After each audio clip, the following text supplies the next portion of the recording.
धनंजय मुंडे निर्दोष वाटायला काल रात्री अशी कोणती सत्व परीक्षा झाली? प्रकाश महाजन यांचा नामदेव शास्त्रींना सवाल. भगवानगडाचे महंत नामदेव शास्त्री यांनी राज्याचे मंत्री धनंजय मुंडे यांना क्लीन चिट दिलेली आहे. धनंजय मुंडे खंडणी घेऊन जगणारा माणूस नाही, त्यामुळे भगवानगड धनंजय मुंडे यांच्या पाठी असल्याचं महंत शास्त्री यांनी म्हटलेलं आहे. महंतांनी पाठराखण केल्याबद्दल धनंजय मुंडे यांनी आभारही मानले आहेत. मात्र महंत नामदेव शास्त्री यांच्या या भूमिकेचं मनसेचे नेते प्रकाश महाजन यांनी समाचार घेतलाय.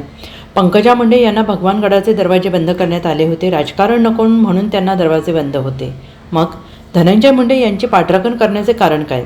पंकजा स्त्री होती म्हणून त्यांच्यासाठी दरवाजे बंद होते का, असा सवाल करतानाच न्यायाचार्यांनी स्त्री पुरुष भेदाभेद करून निवाडा दिला का, असा सवाल प्रकाश महाजन यांनी केला आहे. प्रकाश महाजन यांनी मीडियाशी संवाद साधताना हा सवाल केला. पंकजा मुंडेंना 2015 साली गडाचे दरवाजे बंद केले.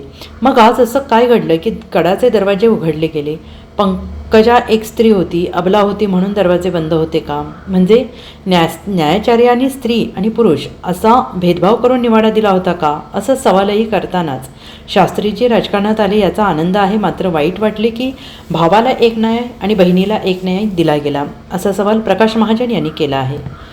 पहा, नामदेव शास्त्री हे डॉक्टरेट आहेत. ज्ञानेश्वरीवर त्यांचा फार गाढा अभ्यास आहे. स्वतःला न्यायाचार्य ही पदवी लावत आहेत. मला वाटतं की त्यांनी कुणाला पाठिंबा द्यावा, कुणाचं समर्थन करावं, हा त्यांचा वैयक्तिक प्रश्न आहे. पण या निमित्ताने ते राजकारणात आले आणि राजकारणात आल्यामुळे मग काही वेळा स्तुती होईल, काही वेळा टीका होईल, या दोन्हीची त्यांनी तयारी ठेवली पाहिजे.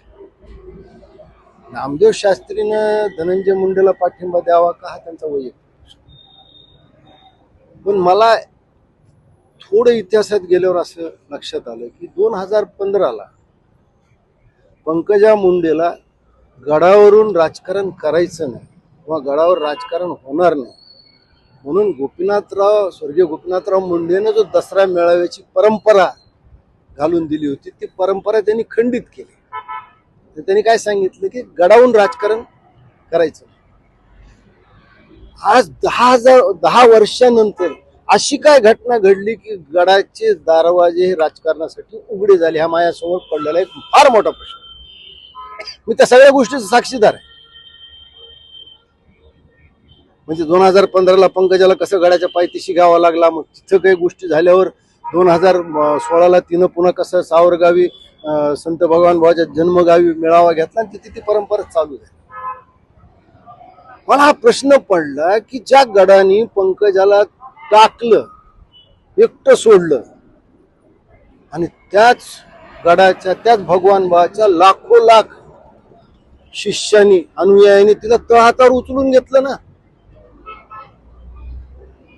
कारण भगवान बाबाचा खरा आशीर्वाद तिच्या पाठीशी होता. सांगावं लागलं नाही समाजाला, समाजाने उचलून घेतलं.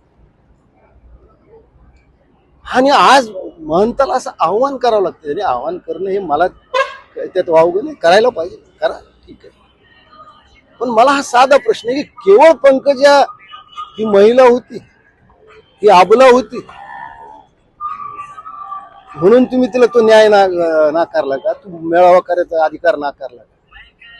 मग तुम्ही न्यायाचार्य आहात, तर तुमच्या समोर न्याय करताना हा भेदाभाव कसा आहे? तुम्ही ज्या ज्ञानेश्वरीवर डॉक्टरेट मिळवली, अरे संत ज्ञानेश्वराचं आपल्या बहिणीविषयी, मुक्ताबाईविषयी काय वागणं होतं? तुम्ही ते तर किमान डोक्यात ठेवलं असतं, तुम्ही तर पंकजाला नाकारलं नसतं. Bureau report, SBN Marathi, Beed.